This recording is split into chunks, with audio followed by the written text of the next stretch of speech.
वैदिक ज्योतिष में राहु को 9 ग्रहों में से एक माना जाता है।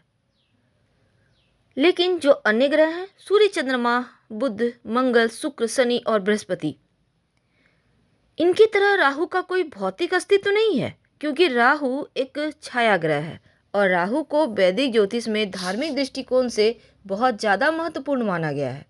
क्योंकि पौराणिक कथा भी आती है कि सागर मंथन से जब अमृत का कलश मिला था, तो अमृत के लिए देवताओं और असुरों के बीच भयानक झगड़ा हुआ। तब भगवान विष्णु ने इस झगड़े को खत्म करने के लिए देवताओं को अमृत पान कराने के लिए भेष बदला और मोहिनी रूप धारण करके वहां पहुंचे। फिर मोहिनी ने देवताओं और असुरों को दो अलग अलग पंक्तियों में बैठने को कहा। मोहिनी की सुंदर काया के मुंह में सारे असुर सब कुछ भूल गए और मोहिनी चालाकी से देवताओं को अमृत पान कराने लगी। इन सबके बीच एक असुर, स्वभानु नाम का असुर, अपना भेष बदलकर देवताओं की पंक्ति में जा बैठा और अमृत पान करने लगा। तब सूर्य और चंद्रमा को शंका हुई और उन्होंने यह बात भगवान विष्णु को बताई, जिससे क्रोधित होकर भगवान विष्णु ने अपना सुदर्शन चक्र उस असुर के सिर को धड़ से अलग कर दिया और बाद में उस बटे हुए दो भागों में एक सिर के भाग को राहु और धड़ को केतु के नाम से जाना गया। अब जो राहु होते हैं वो भ्रम का ग्रह है। राहु धुंधली दृष्टि, झूठी उम्मीदें और अंधविश्वास लाता है जीवन में। राहु का प्रभाव आपको ख्यालों में खोए रहने हुए या फिर स्वप्न दिखाने वाला होता है और ये आपके जीवन पर बहुत प्रभाव डालता है। वैसे तो राहु जुआ, नशा, बुरी लत, अवैध चीज़ों और नया विचार, नई क्रांति इसके भी कारक है। लेकिन जो भी इस बात पर निर्भर करता है कि राहु आपकी कुंडली में बैठा किस भाव में है, और यदि राहु आपके शुभ भाव में स्थित हो जाए तो सकारात्मक फल देता है, और अगर निगेटिव, नकारात्मक भाव में, अशुभ भाव में बैठ जाए तो जीवन में सिर्फ नकारात्मकता ही बढ़ता है।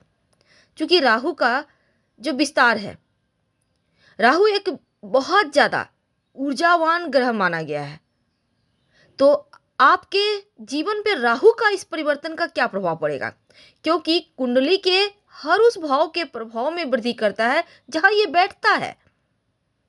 तो वैदिक ज्योतिष में राहु एक प्रभावशाली ग्रह है जो किसी भी ग्रह के साथ युति करे या फिर दृष्टि में आ जाए तो उसके ही जैसा व्यवहार करने लगता है। साथ ही जिस भाव में रहता है उस भाव के स्वामी की तरह व्यवहार भी करता है। अब ये जो हमारा आधुनिक दुनिया है, अब चूंकि राहु तकनीक का भी कारक है, उन्नति का कारक है, प्रतिनिधित्व करा आता है, लेकिन राहु मीडिया, विमान, तकनीकी सभी पर राहु का प्रभाव तो है ही। इसीलिए आधुनिक दुनिया में राहु की पारंपरिक परिभाषा यानी एक अशुभ ग्रह से बदलकर नया विचार में, हम लोग कहते हैं ना, राहु एक्टिव है इसलिए कुछ नया करवा रहा है, उथल पुथल मचा रहा है। तो राहु के कुछ ऐसी जानकारी, लेकिन आज हम जानेंगे कि जो राहु ग्रह हैं सबसे धीमे गोचर करने शनि के देव के बाद राहु ही चलते हैं और राहु का प्रभाव 1.5 साल तक एक राशि में रहता है। तो इस वर्ष भी जो राहु है 12 अप्रैल को 2022 सुबह 10:36 पर वृषभ राशि से निकलकर मेष राशि में गोचर करेंगे। तो आपके जीवन पर इसका क्या प्रभाव पड़ेगा, आइए जानते हैं विस्तार से। तो मेष राशि वालों, जब राहु आपके लग्न में आएंगे, आपके दूसरे भाव से गोचर करेंगे, तो ऐसे में क्या होगा। देखिए, सबसे पहले तो आपके लग्न में बैठकर पारिवारिक जीवन और आपका जो पेशेवर लाइफ है थोड़ा उथल पुथल तो मचाएंगे। पर क्या होगा, आप कैसे जीवन को आगे बढ़ाएंगे। देखिए, राहु और केतु जब आपके अष्टम और दूसरे स्थान से आपके लग्न में आएंगे तो राहु केतु का इस प्रभाव से जीवन में आपको लाभ और सफलता की ओर ले जाएगा, क्योंकि केतु बैठेगा विवाह भाव में और राहु लग्न में। तो क्या होगा, संतान प्राप्ति की संभावना बढ़ेगी। अगर आप जॉब करते हैं तो जॉब में आपका प्रभुत्व रहेगा, आपका दिमाग एक्टिव रहेगा, आप चीज़ों को बेहतर तरीके से कर पाएंगे और तरक्की तो आपको मिल ही जाएगा, क्योंकि राहु अधिकार क्षेत्र पर आपका जो अधिकार है वो बढ़ाने वाला है। आप जॉब करते हैं, आपके अंदर इतने सारे गुण रहेंगे कि आप तमाम चीज़ों पर अपना अधिकार जमा पाएंगे। और जो लोग बिजनेसमैन है ना, अपने काम से अच्छा खासा लाभ भी मिलेगा। लेकिन इस समय थोड़ा सा पिता के स्वास्थ्य का आपको ध्यान रखना होगा। तो अगले 18 महीने तक राहु केतु आपको अच्छे फल दे रहे हैं, लेकिन कुछ बातों का आपको ध्यान भी रखना होगा।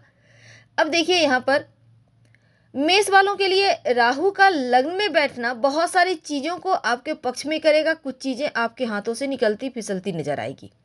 अब केतु जब वृश्चिक राशि में रहेंगे जब तक, यानी कि 12 अप्रैल तक, तो थोड़ी बहुत जीवन में परेशानियां हैं। तो ऐसे में 12 अप्रैल तक खासकर आपको चोट चपेट या पेट संबंधी परेशानी से थोड़ी सी बचना है। लेकिन जैसे ही ये आपके सप्तम भाव में आएंगे तो पार्टनरशिप में कोई ना कोई काम करवाएगा, लेकिन काम करवाने के साथ धोखा भी है। तो ऐसे में आप पार्टनरशिप में काम करेंगे तो जरा संभल के रहिएगा। और इस समय अपने पैर और पीठ का ध्यान रखें, क्योंकि पैरों में दर्द या फिर पीठ में परेशानी जैसी चीज़ें हैं। वैसे राहु कुछ अच्छे फल तो देंगे, लेकिन कुछ ऐसे फल भी लाएंगे जीवन में जो आपको परेशानियां देगा। जैसे कि आपको अपमान या अचानक से किसी समस्या में राहु पड़वा सकता है। और राहु की यह स्थिति कहता है कि थोड़ी सी बीमारी या थोड़ा सा तकलीफ है, तो जीवन में कुछ क्षेत्र ऐसे रहेंगे जहां आपके उथल पुथल मचाएगा राहु। लेकिन रिश्तों के प्रति जरा संभल कर रहिएगा, क्योंकि आपको थोड़ी मुश्किलें आ सकती है रिश्तों के मामलों में। अब राहु रिश्तों में थोड़ी सी यहाँ पर सेंध डालने वाला है, क्योंकि अब यहाँ पर होगा क्या कि देखिए, राहु का परिवर्तन जो 2022 में हो रहा है, ये 12 अप्रैल की सुबह 10:36 पे होगा। वृषभ से निकलकर मेष में आ रहे हैं, और ऐसे में आपके लिए थोड़ा सा लग्न में बैठकर जीवन के बहुत सारी ऐसी चीज़ें हैं जिसको वो ठीक करेंगे, बहुत सारी चीज़ें ऐसी हैं जहां आपको परेशान करेगा। क्योंकि करीबी रिश्तों के मामलों में तो आपको संभल के ही रहना है। और जीवन में कई ऐसे क्षेत्र हैं जहां धोखा मिलने की संभावना है। यानी राहु ये कहता है कि अंधाविश्वास कहीं ना करें। वैसे कुछ मामलों में अच्छे भी फल मिलेंगे। जैसे कि देखिए, यहाँ पर आपको जीवन में जो धन की मुश्किलें हैं वो थोड़ी बहुत परेशान करेगी, तो राहु ये भी कहता है कि संभल के रहें। तो अप्रैल में राहु लग्न में जैसे ही आएंगे तो पारिवारिक जीवन और जो पेशेवर जीवन है इसमें आपका उथल पुथल मचाएंगे। पर दूसरी तरफ अगर आप नौकरी करते हैं तो आपके अंदर एक जो क्रिएटिविटी होता है, माइंड, वो बढ़ाएंगे। धन के मामलों में थोड़ा सा असुरक्षित आप महसूस करेंगे खुद ही खुद।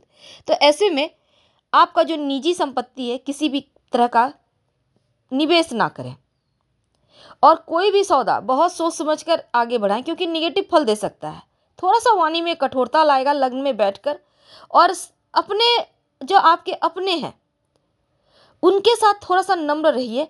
और राहु आपके लग्न में जैसे ही गोचर कर रहा है तो यह समय आपके जीवन में शांति और आराम भी लाएगा, क्योंकि आपका संबंध आपके परिवार के साथ बेहतर होता चला जाएगा। और राहु का गोचर धन के मामलों में धीरे धीरे स्थिरता लाएगा। अचानक से चीज़ें नहीं होंगी, बस अचानक से आपको कुछ नहीं करना, धीरे धीरे चीज़ें खुद को थोड़ा सा लेकिन भ्रमित महसूस करेंगे, थोड़ा सा विचलित महसूस करवाएगा राहु।